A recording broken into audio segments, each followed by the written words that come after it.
is the 1st of August, and it's one of the 4 traditional agrarian festivals, Celtic agrarian festivals, and, it's tied in with the Wheel of the Year and a lot of different traditions and cultural observances that are connected to the Wheel of the Year and the changing of the seasons. So I'm not an expert on all of that, but I just like to mark the change of the seasons in my own way, with my own little rituals and activities that Justin and I like to do. And Lúnasa is the halfway point between the summer solstice and the fall equinox. So that means we have reached the halfway point of summer, and traditionally this was considered the festival of first harvest. So then later in the fall will be the more, the sort of big harvest for the winter harvest season. But this is the first harvest. And so I think about this time a lot because I think of it as a time of looking at all the seeds that you have planted and acknowledging and celebrating all the things that have grown forth, all the things that have grown and sprouted and blossomed from the seeds that you have planted throughout the past year. And of course, this time in the garden is just so abundant. I mean, this is the time when we're just starting to get, at least where I am, we're starting to get just the first tomatoes and the corn, and there's squash and green beans and so many greens and the herbs, and everything is just so abundant right now. And so it's wonderful to celebrate that, and wonderful to celebrate the abundance in each one of us, the abundance in you that you have access to all the time. And one of my traditions for Lúnasa is to write a list of accomplishments from the past year. And even if that feels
on this channel because we are, 3 years into his recovery and progress, and, the fact that he hasn't had any signs of ever having another manic episode, and he's in a really, really wonderful place right now, but I just haven't talked about that as much. So if you are interested in knowing more about Justin's mental health journey, I will post a link to a playlist of a bunch of videos that I'd made back then talking about that process as we went through it. But that essay that I wrote, if you're interested in that stuff, you can check it out. But in that essay that I wrote, I called it First Harvest. And that was a time that was kind of a first harvest of a lot of things that Justin and I were trying to grow and trying to establish in our life and trying to reestablish in a steadiness that we were seeking. And we had, begun to find that. And so here we are now, 3 years later, at that same time of year. And we've come so far. Justin, as I said, is doing great. And we've come so far as a couple in becoming even stronger and building a life that is satisfying and grounding and meaningful for both of us, and releasing a lot of the old stresses and old expectations and old pressures that we had on ourselves, and old habits and things that weren't serving us. And so it's just, I continue to see the results of all of those seeds that we planted during that time. And I mean, I'm still searching, friends. It's not like I have, an exact answer for myself about my life's purpose and, exactly what the journey is going to bring for me in the future. I mean, looking back at that essay, I thought, gosh, Devan, give yourself some time. Give yourself some time.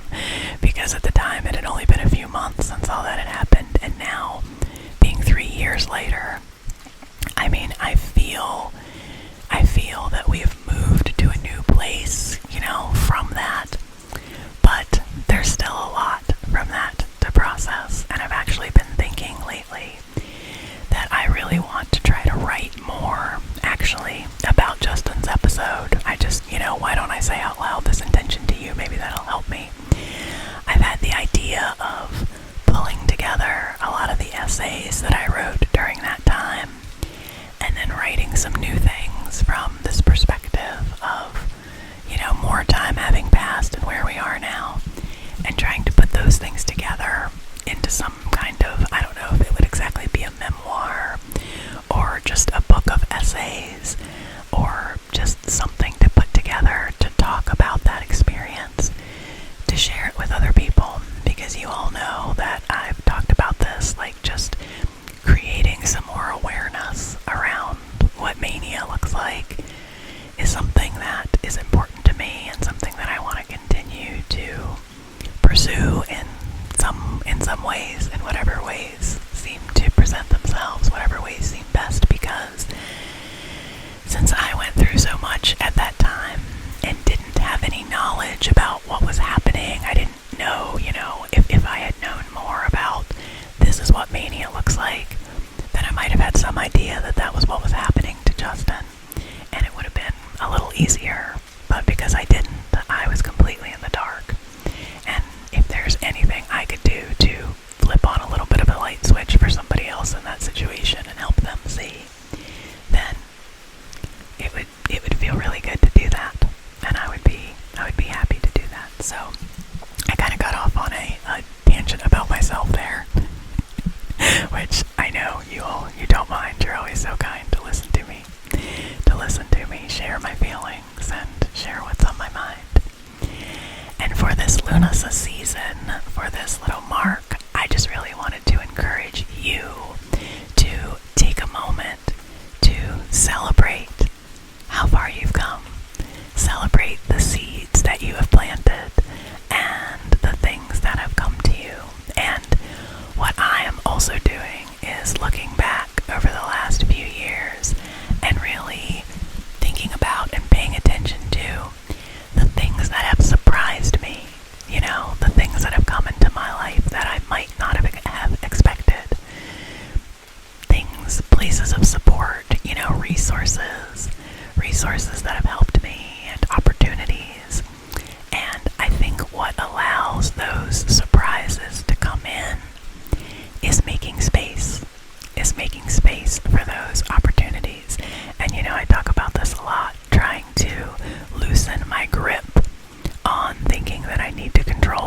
things or make things happen in a certain way, and instead just being really open to what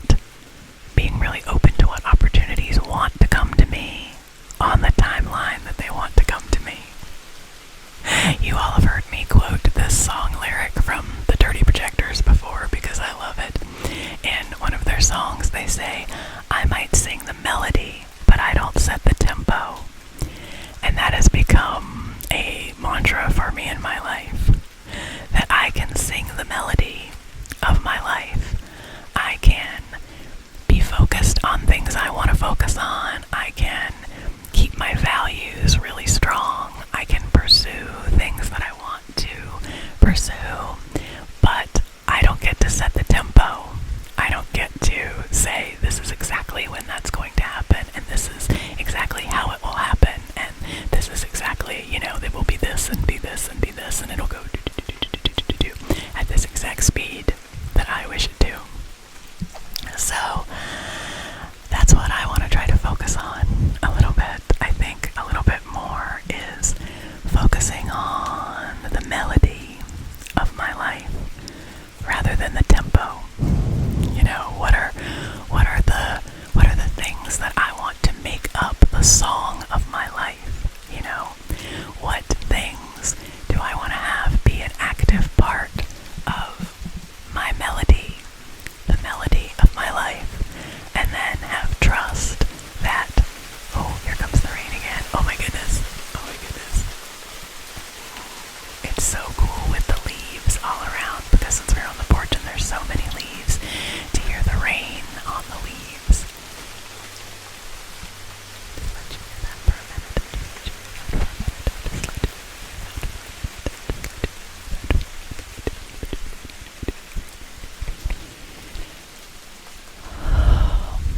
And that's exactly what I'm talking about here, friends, is letting go, letting things wash away,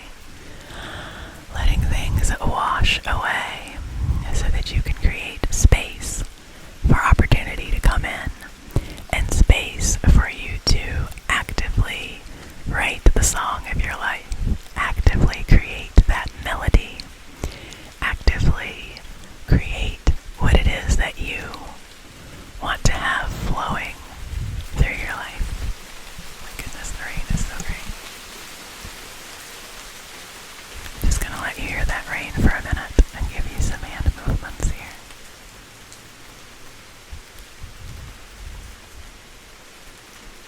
Yeah.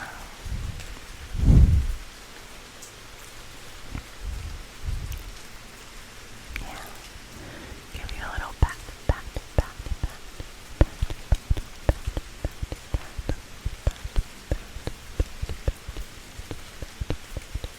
Good. So, that is my little wish for you.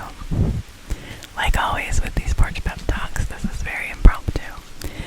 I just decided this morning, once again, this is one of my pajama shirts. I think I wore it in one other video, maybe my lo-fi video with Justin at my parents' house. This is my nice star pajama shirt, and I just rolled out of bed and came out here to you, my friends, so that I could share some bright morning wishes with you, and just let you know that I'm here with you, whatever. See if I can get a little mic. Keep it steady here. I just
something that I feel like is a really deep part of me and a deep part of how I process the world and of how I look at things. And I often like to think of things in seasons, like different seasons of life. And sometimes those seasons coordinate with the actual seasons of nature. And sometimes those seasons in our life are different. Sometimes we can have a very short season of focusing on something in particular, and then sometimes we can have quite long seasons that last years, where we're having to put our focus on a particular part of life. And whether that's because we're supporting our loved ones, or because there's some kind of specific goal or something that we're working towards, but sometimes we have a season of focusing on one thing. And then that season, sometimes without us fully realizing that it's happening, will start to change.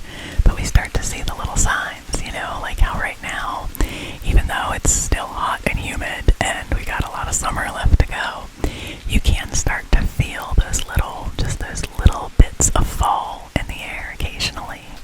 And, little things starting to change to let us know that that next phase is going to come. And that happens in our lives too. That happens in our lives and in our experiences.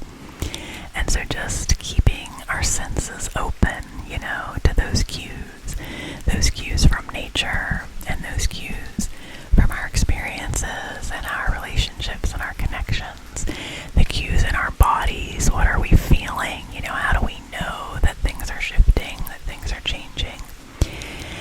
And just being really open to that and really listening to how things are moving in our lives, listening to how things want to change, how we can help to make change when that's what we're seeking, how we can ride out the change and move with it and flow with it if it's not something that we're seeking, if change is something that is feeling really hard and we're holding on and we're not sure what to do and how to move forward. There are all these signals and sensory things all around us that can support us and help us with that change. So that's just something I want to bring forward, is that observing and recognizing the ever-changing nature of the world around us can help sometimes, I think, with managing the change in our own lives and being open to the abundance that can come from these harvest times in our life. And so, yes, there's a lot to do. There's always a lot to do. And I think this time of year can start to get a little bit back into I hate to say it, but we're getting to back to school mode. And people are starting to think about getting, back into routines and, kind of starting a new year from that kind of, that kind of perspective, like a new school year kind of perspective. And that is fantastic. And it's fine. It's great to move into that new energy. And if that's something that inspires you, it sounds like a lot of us are being inspired by the energy of fall and the possibility of cooler weather coming. So I think that this is just a really great time, maybe before we dive into that transition into fall, to really think about the harvest. Like I've said, I think there's a plane coming. Yes, okay, I did pause for a moment to let the majority of those plane sounds pass us. Oh, and now there's the train, and now here's the wind. So many things for your senses right now, my friends. My goodness. But I just wanted to finish up this little chat by encouraging you to, once again, to think about your harvest right now. And if there is something that you're proud of that you've accomplished over the past year or the past few months, if there's something you've accomplished, big or small, that you would like to share, I would love for you to tell me about it in the comments. And we can celebrate our harvest together. We can celebrate the harvest of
never know quite what I'll end up talking about when I come out here, and that's part of the beauty of it.